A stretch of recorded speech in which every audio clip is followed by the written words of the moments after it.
Hi, welcome back to my channel. Today I'm going to be talking about YouTube video editing. Specifically, I'm going to give you a behind the scenes look at how I edit my videos quickly. So I know I've talked about simple video editing or video made easy in a video before, but I thought it would be easier to show you how I actually edit my videos. Before I get into how I edit my videos quickly for YouTube, I wanted to talk about planning and filming. So those two have to be organized before you can quickly edit your videos. So if that's a mess, then this video editing isn't going to work. So let me show you how I edit my videos, and you'll see why organization and planning beforehand is important. Okay, so I just opened Adobe Premiere and I named my project after the video that I'm actually editing. This video is coming out right before this video. So I'm going to browse for what I need. A few weeks ago, I talked about organizing my video files. So I'm going to show you where I'm putting this. This is the folder, the 2020 folder that's in my archived. And sometimes I just like to stick the folder or the editing file or video file in the archived files so I don't have to do this later. So we're in February. This is the video I'm editing, YouTube video upload 2020. And I'm going to stick this file in the editing folder and I'm going to choose and OK. The first thing that I'm going to do is import the folders that I need. Really, at this time, I only need the footage for this video. So I'm going to import. The shortcut is actually Command I. Wait, yeah. So I'm going to go to February. I'm going to double click this and I'm just going to import the whole folder called footage. This is why it's important to organize your files. Instead of going one by one looking for the footage that I need for this, I just imported the whole file and all the footage is there. And you see, I actually named my footage in the order that it should go in. So I'm going to go ahead and grab the first video and I'm just going to drag and drop. This is the reason why I don't put a number 1 on this folder or the footage. Like you see, I filmed in sections, so it would be 1, 2, 3, 4, and then the end, because I actually recorded the end video before I recorded the other video, so I didn't know what number it was. But anyways, I didn't put a number on here because now this file is called the same title as the video, but without the 1, and that's what I wanted. That's the reason why I did this. So it created a sequence and it named it after the video. So that was the only reason I didn't add a 1 to my video title. But now that I did this, I know that I need to edit this section first, this section next, this one after that. I'm just gonna go ahead and so I already have my videos in order. So this is why I separated everything. First off, filming in sections makes it easier to edit my video. So I should know what's supposed to be in each section and trim it down. So if you want to learn more about filming in sections, I'm going to go ahead and link that video in the cards and the description box down below. So filming in sections makes video editing faster and it also makes filming faster. So I already imported the folder and I already organized my footage. So I'm gonna actually start the editing process. What I like to do is check the audio and do the color correction first. So I always have headphones on whenever I edit my video so I can listen to the sound. So the first thing I'm gonna do is correct the audio. Okay, so I don't know if I have to check the audio on this because I filmed this in Zoom. Usually I film in QuickTime, But QuickTime has been giving me a lot of problems. I've been having a lot of lag between the video and the sound. Also, QuickTime files take up a lot of space on the desktop. So I actually started filming in Zoom, and this is actually the first time that I'm recording myself using the webcam on Zoom. Whenever I edit the sound, I actually edit the sound in Adobe Audition. So I'm going to go ahead and open that up. So I actually don't have to edit my sound because the lines are really thin right here. Usually they would be, I don't know how to describe it, fuzzy. Usually the lines would be thicker, is what I'm saying. And that is because when I'm filming, even though I'm wearing a microphone, I still get the sound of like the AC or like background noise, like humming from machines. And usually I have to edit that out. But I don't know what it is with Zoom, but Zoom automatically edits that out for some. I don't know if that's standard practice. So besides editing out the noise on my videos, the other thing I like to do is raise the volume of my voice because naturally I have a low and quiet voice. I thought that a microphone would help, but it really doesn't. So most of the time I have to raise my voice level because I have such a soft voice. But while I'm listening to this, I see that it's at a 9. Usually as long as it's between -12 and 6, I will be okay. But because it's a YouTube video, sometimes I want it to hit 0, but I'm just going to leave it as is. So I'm not going to make any edits to this. So I'm going to close this. Oh, just another tip. If Adobe Audition looks too hard to use and you have problems with your sound, like a constant humming or something, you can actually use a plugin. If you go to Effects, it used to be called Adaptive Noise Reduction, but I think it's called something else. Let's see. Here it is. You can drag and drop this denoise plugin, but it didn't do anything for me since I don't have any issues with my sound. So I'm going to go ahead and undo. After that, the next thing I do is color correction and color grading. I'm going to add an adjustment layer. So to create an adjustment layer, you just go to File, New Adjustment Layer. I'm going to put OK. So I'm going to put this at the top. I think only the beginning and the end of this video has my face in it. Yes. Okay, so for this adjustment layer, I'm going to add the color corrections and the color grading. So I have the adjustment layer active. I already clicked on it, it's highlighted.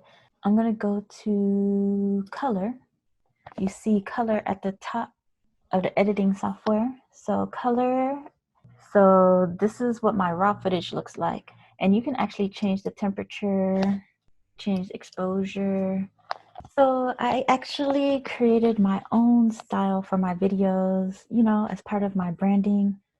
So I don't really manually mess with the colors anymore. I did it all in Photoshop and I created a .cube file. So I'm gonna look that up. It should be in my branding folder. So if I go to my YouTube folder, you see that if you watch my previous video on organizing your files, you know that all your branding stuff goes into the main branding folder. So I created a Natasha Lane.cube file to change the lighting of my videos. So did you see that change? I'm going to toggle off. So this is the original footage, and this is the footage with the style that I created in Photoshop. So I never really keep it at 100, or it depends on how everything looks. But you can go, then you can change the intensity from 0 to however you like. I usually keep it around 80. So you see the difference. The black color is blacker and the whites are whiter. So this is the look that I like to have for my videos. So once I'm done with audio and color, I'm going to actually start editing.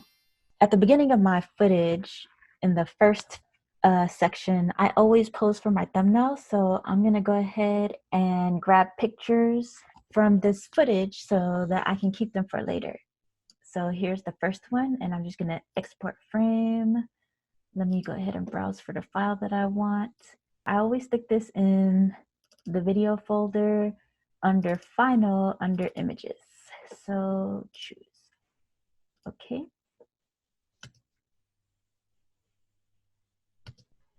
So I'm just going to keep going and clicking OK because it's all going to save into the right folder.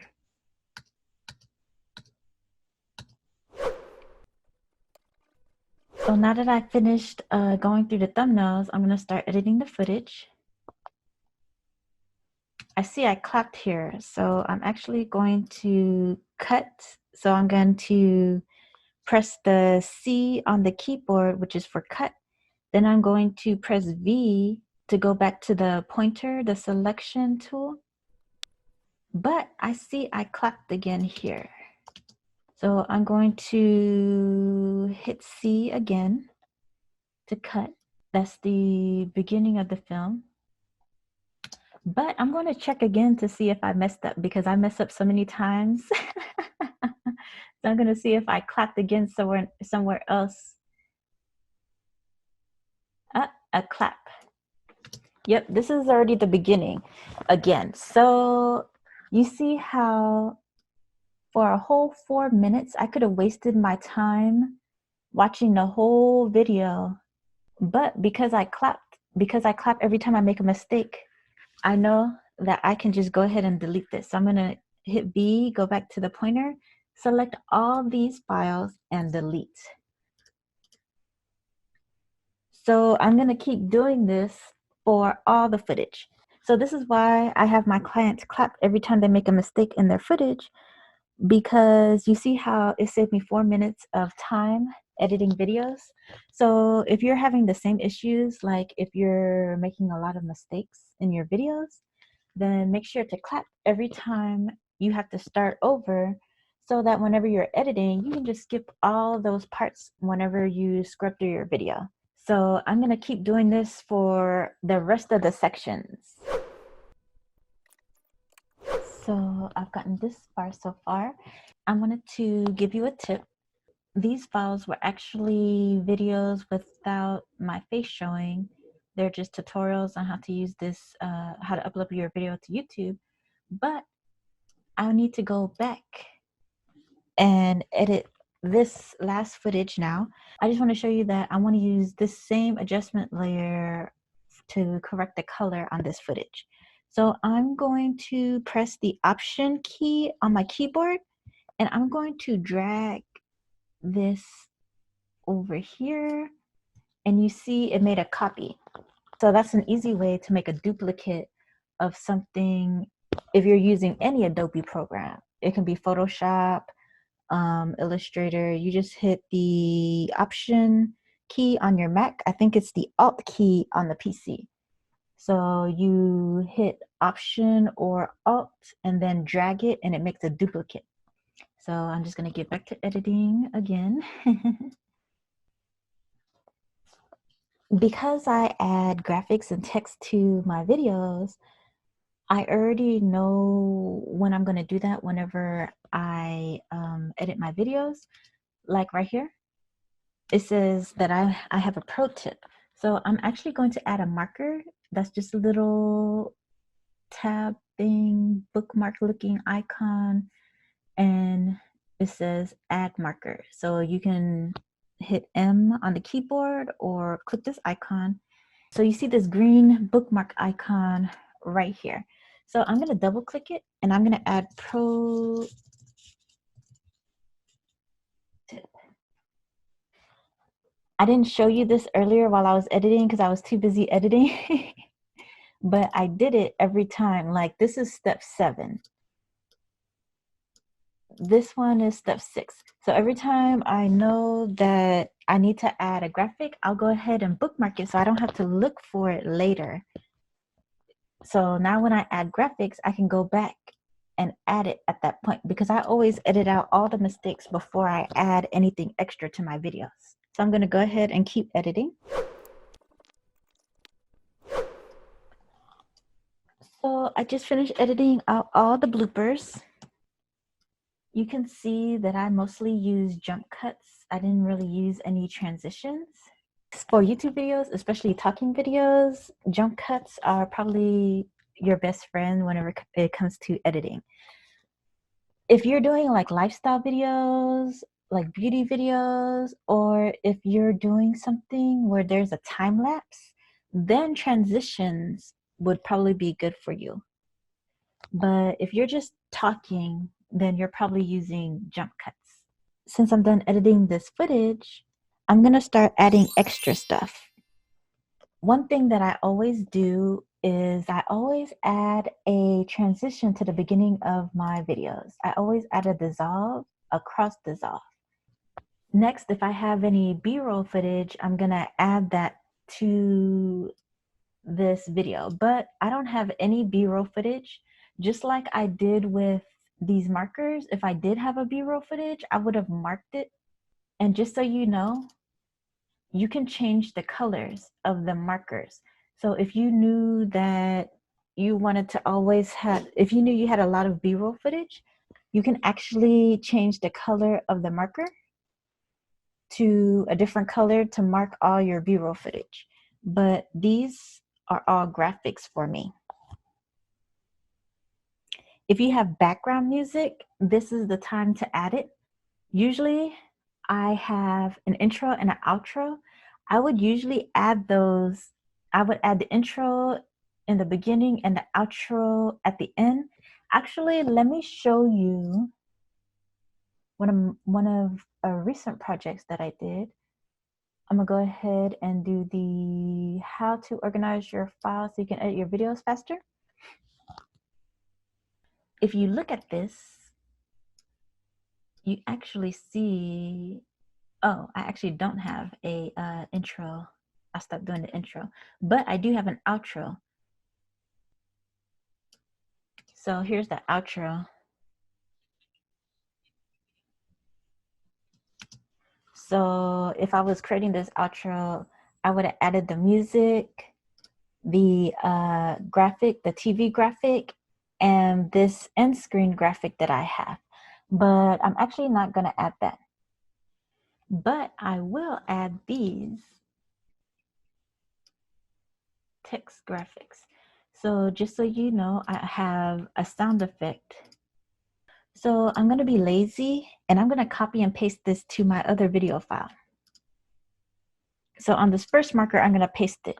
The first thing I'm going to do is highlight where I want the video to be. So actually, let me add a track.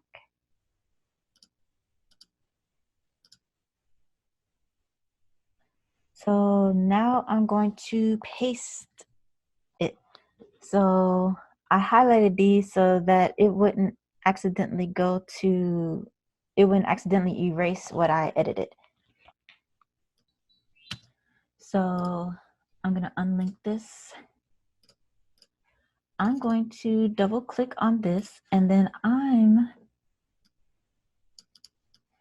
going to copy this. I'm going to copy this from my outline. Then I'm going to go back to my video and I'm going to paste it. And I'm going to keep doing this for the next few tabs. And I'm going to do this by hitting the option and dragging like I did earlier for the adjustment layer. I'm just going to keep doing this. Oops. I want to say that whenever you're editing your video, make sure you randomly save your video just in case something happens. I know one time I was editing while it was raining and I lost everything and had to start over. So to save, just hit Command S or Control S if you're on a Mac.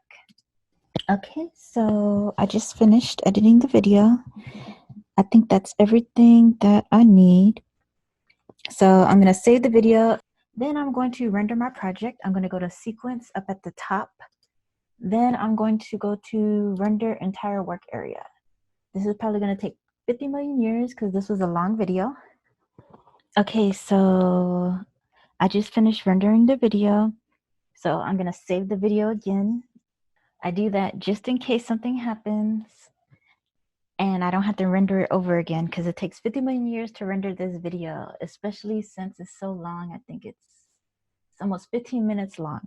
So after I render the video, I'm going to export it. So first I need to select the video, the edited part, and then I'm going to go to File, Export, and then Media. Usually I just hit Command and then M. On a Mac, that's Command M. On PC, I'm not sure if it's Control M. I'm thinking it's going to be Control M. But the first thing you see is the output name. That's the name of the video. Because the sequence is already named after the video, I don't have to do anything. It automatically names the video after the sequence. And that happened when I dragged and dropped the first video in there. Like I said, that's the reason why I don't add a 1 to the end of it. I just start without a number, just the video title, and then the second section, the video title, and then 2, and then section 3, I put a 3 at the end. But for the first video, I never put a number, just because I want the sequence that I create to have the actual video title, so that I don't have to search the video title whenever I save it. So then I'm going to go to the actual video file, and I did it in the archive folder. So archive 2020 February, and I think it's, yeah, here it is. Then I'm going to go to Final, and this is going to go to YouTube. So this is going to be the final YouTube video. So I'm going to save it. I'm going to render at maximum depth, and then I'm going to, everything else is okay. So I'm going to just export. If I was doing more than one video, I would actually do a queue, because I actually have batch days for video editing. So usually I would put it in the queue, and it would open up Media Encoder, and then Media Encoder would then export my video out and save it for me, so that I can edit another video right after. But since I'm filming and editing at the same time, I'm not going to do that. I'm just going to export it, and it's just going to automatically export the video. So export. So once your video is finished, you can go ahead and upload it to YouTube. Naming your video was the first step in optimizing your video for YouTube search.